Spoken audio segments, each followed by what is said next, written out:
அன்பான பாஸ்டர், அவருடைய மனைவி, அவருடைய பிள்ளைகளுக்கும் நான் நன்றி செலுத்துகின்றேன். அதே போல இந்த நாளில் இந்த வார்த்தை ஆண்டவரிடத்திலிருந்து வருகிற வார்த்தை, பரிசுத்த ஆவியானவர் இந்த நாளிலே உங்களோடு பேசுவதற்கு நீங்கள் இடம் கொடுங்கள். விசேஷமாக ஆண்டவருடைய வார்த்தையை கேட்கும் பொழுது, இல்லாவிட்டால் பிரசங்கிக்கும் பொழுது, அநேக நேரங்களிலே சத்ருவானவன் எங்களுக்கு பல்வேறு விதமான சிந்தனைகளை கொண்டு வருவான்.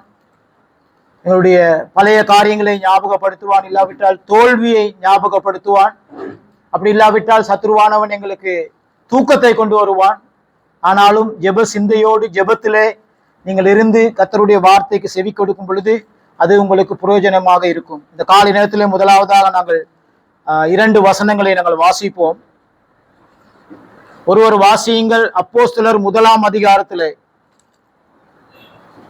அப்போஸ்தலர் 1ஆம் அதிகாரம் 9வது வசனம். இவைகளை அவர் சொன்ன பின்பு அவர்கள் பார்த்து கொண்டு இருக்கையில் உயர எடுத்துக் கொள்ளப்பட்டார். அவர்கள் கண்களுக்கு மறைவாக ஒரு மேகம் அவரை எடுத்துக் கொண்டது. ஆமென். அதே போல வெளிப்படுத்தின விசேஷம் 1ஆம் அதிகாரம் 7வது வசனத்தை நாங்கள் வாசிப்போம்.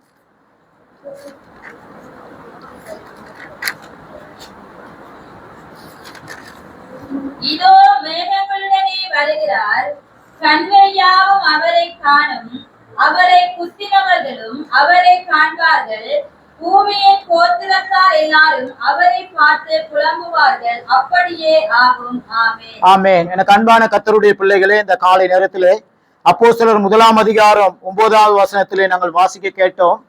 அந்த வார்த்தையில விசேஷமாக ஆண்டவராகிய இயேசு கிறிஸ்து இந்த பூமியிலே முதலாவது வருகையிலே வந்து அவர் பிறந்து 33 வருடம் இந்த பூமியிலே வாழ்ந்தார். 3.5 வருடம் அவர் ஊழியம் செய்தார். அதுக்கு பிறகு அவர் சிலுவையில் அறையப்பட்டார், மரித்தார். 3வது நாளிலே உயிரோடு எழும்பினார். அதுக்கு பிறகு 40 நாட்கள் சீசர்களுக்கு அவர் தரிசனமாகினார். ஆமென்.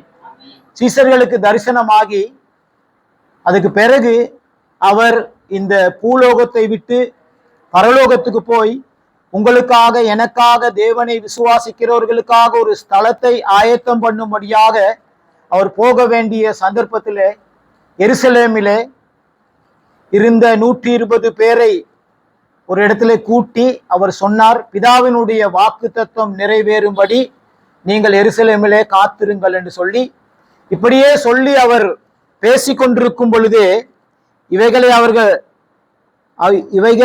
அவர் சொன்ன பின்பு அவர்கள் பார்த்து கொண்டிருக்கையிலே உயர எடுத்துக்கொள்ளப்பட்டார்.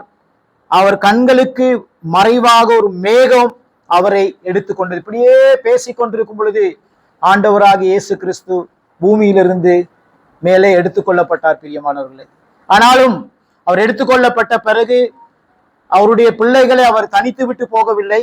யோவான் 14ஆம் அதிகாரத்தில் நீங்கள் வாசித்து பார்ப்பீர்கள் என்று சொன்னால், அவர் தேற்றரவாளனாகிய பரிசுத்த ஆவியானவரை இந்த பூமியிலே அனுப்பிவிட்டு வைத்து விட்டு தான் போனார். அந்த பரிசுத்த ஆவியானவர் தான் இன்றைக்கு உங்களுக்குள்ளாகவும் எனக்குள்ளாகவும் இருந்து கிரியை செய்கிறவராக இருக்கிறார்.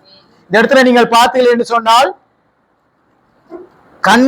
அவர்கள் கண்களுக்கு மறைவாக ஒரு மேகம் அவரை எடுத்துக்கொண்டது. அவர் போகும்பொழுது எப்படி போனாரு? ஒரு மேகம் வந்து என்ன செஞ்சுன்னு கேட்டா அவர் அப்படியே கூட்டிக்கிட்டு போயிடுச்சு. பார்த்துக்கிட்டு இருந்தாங்க, பேசிக்கிட்டு இருக்கக்குள்ளேயே அவர் அப்படியே போயிட்டாரு. அதே மாதிரி வெளிப்படுத்தின விசேஷத்துல வாசித்த வசனத்துல நீங்க பார்த்தீங்கன்னா, மேகங்களோட கூட எடுத்துக்கொள்ளப்பட்டவர் இப்பொழுது 7ஆம் வசனம் சொல்கிறது. வெளிப்படுத்தின விசேஷம் 1ஆம் அதிகாரம் 7ஆம் வசனம். இதோ மேகங்களுடனே வருகிறார். போனவர் மேகங்களோட போனவர் வரும்பொழுது எப்படி வருகிறாருன்னு கேட்டா மேகங்களுடனே கூட வருகிறார். அவரை குத்தினவர்கள் அவரை காண்பார்கள், எல்லா கோத்திரத்தாரும் அவரை காண்பார்கள். அவர் மீண்டும் இந்த பூமிக்கு வரப்போகிறார். அல்லேலூயா. அதை தான் நாங்கள் சொல்றது என்னன்னு கேட்டா 2வது வருகை என்று சொல்லி. இன்றைக்கு 2ஆம் வருகைக்கு அநேக கர்த்தருடைய பிள்ளைகள் இன்னும் ஆயத்தம் இல்லை. அல்லேலூயா. இன்னும் ஆயத்தம் இல்லை. ஆண்டவர் 2வது வருகையிலே அவர் வரப்போகிறார். அதுக்கான அடையாளங்கள் இந்த பூமியிலே அவர் சொல்லப்பட்ட விஷயங்கள் எல்லாம் இப்பொழுது நடைபெற்று கொண்டு வருகிறது. அதை நான் அடுத்த பேசும் பொழுது நான் உங்களுக்கு சொல்றேன்.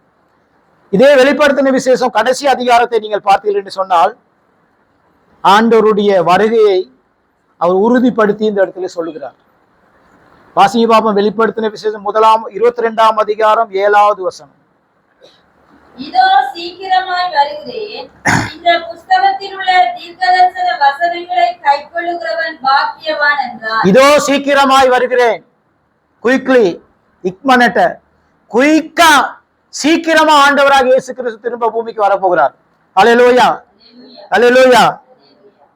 இந்த புஸ்தகத்தில் உள்ள தீர்க்க தரிசன வசனங்களை கை கொள்ளுகிறவன் பாக்கியவான். பாக்கியவான் சொன்னா அடுத்த பக்கம் ஒத்த கருத்து ஆசீர்வதிக்கப்பட்டவன். இந்த தீர்க்க தரிசன புத்தகத்துல ஆதியாகமத்திலிருந்து வெளிப்படுத்தின விசேஷம் வரைக்கும் இருக்கிற புத்தகத்தில் இருக்கிற எல்லா காரியங்களையும் வசனங்களை கை கொள்ளுகிறவன், வாசிக்கிறவன் அல்ல, கேட்கிறது மாத்திரம் அல்ல, இல்லாவிட்டால் மனப்பாட வசனம் சொல்றது மாத்திரம் அல்ல, இந்த வசனங்களை எல்லாவற்றையும் கை கொள்ளுகிறவன் அவன் பாக்கியவானாக இருப்பான். இன்னைக்கு அநேக வீடுகள்ல நீங்க பாத்தீங்கன்னா ஒவ்வொருவருக்கும் ஒவ்வொரு சாப்பிடுறதுக்கு பிளேட் இருக்கிற மாதிரி ஒவ்வொருவருக்கும் ஒவ்வொரு பைபிள் இருக்கு. உங்க வீடுகள்ல இருக்கா இல்லையா? இருக்குன்னு சொல்றவங்க கரங்களை தூக்கி காட்டுங்க பார்ப்போம். எங்க வீட்டுல ஒவ்வொருத்தருக்கும் ஒவ்வொரு பைபிள் இருக்குன்னு. ஆனால் அந்த பைபிளுக்கு என்ன நடக்கிறதுங்கிறது தான் கேள்விக்குறி. இந்த பைபிள் அநேக வீடுகள்ல அப்படியே தூங்கி கொண்டிருக்கிறது.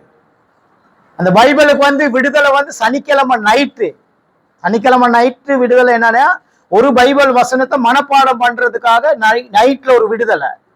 அதே மாதிரி ஞாயிற்றுக்கிழமை காலையில ஃபுல் விடுதலை. அன்றைக்கு ஃபுல்லா எப்படியும் காலையில 9 மணி 8 மணில இருந்து 12 மணி வரைக்கும் பைபிள் கையிலேயே தான் இருக்கும். நமக்கு அங்க பெறட்டுவோம், இங்க பெறட்டுவோம், அதை யோசிப்போம், இதை யோசிப்போம், எல்லாமே செய்வோம். ஆனால் இதை நாங்கள் கை கொள்ள மாட்டோம். எனக்கு அன்பான கர்த்தருடைய பிள்ளைகளே, வசனத்தை கேட்கிறவர்களாய் மாத்திரமல்ல, அதன்படி செய்யுங்கள் என்று சொல்லி ஆண்டவராக இயேசு கிறிஸ்து சொல்லியிருக்கிறார். இன்னைக்கு உங்களுக்கும் எனக்கும் வழிகாட்டி கைடு கர்த்தருடைய வார்த்தை தான். ஆண்டவர் எங்க வார்த்தையின் மூலமாக தான் ஆண்டவர் உங்களோடு என்னோடு ஒவ்வொரு நாளும் பேசுவார். வார்த்தையின் மூலமாகத்தான் உபவாச ஜெபத்திலே ஆண்டவர் உங்களோடு பேசுவார். வார்த்தையின் மூலமாகத்தான் வீட்டு கூட்டங்களிலே உங்களோடு ஆண்டவர் பேசுவார். வார்த்தையின் மூலமாகத்தான் ஞாயிற்றுக்கிழமை ஆராதனை வேளையிலே ஆண்டவர் அவருடைய வார்த்தையின் மூலமாக உங்களோடு பேசுவார். இந்த வார்த்தைகள் எல்லாவற்றையும் கை கொள்ளுகிறவன் பாக்கியவான். அதுக்கு முன்ன சொல்லியிருக்காரு என்னன்னு கேட்டா, இதோ நான் சீக்கிரமாய் வருவேன். இதுல நாங்க விலகிக் கொள்ள வேண்டிய விஷயம் என்னன்னு கேட்டா, அவர் சீக்கிரமாய் வரும் பொழுது இந்த வார்த்தைகள் எல்லாவற்றையும் கை கொண்டு வார்த்தையின்படி நடந்தவன் ஆண்டவருடைய வருகையில அவரோடு கூட எடுத்துக்கொள்ளப்பட்டு போய்விடுவான். வார்த்தையில வளர்றது ஆண்டவருக்கு விருப்பம். அடுத்து இன்னொரு வசனம் இருக்கு. அதே அதிகாரத்துல 12ஆம் வசனத்தை பாத்தீங்கன்னா அதுலயே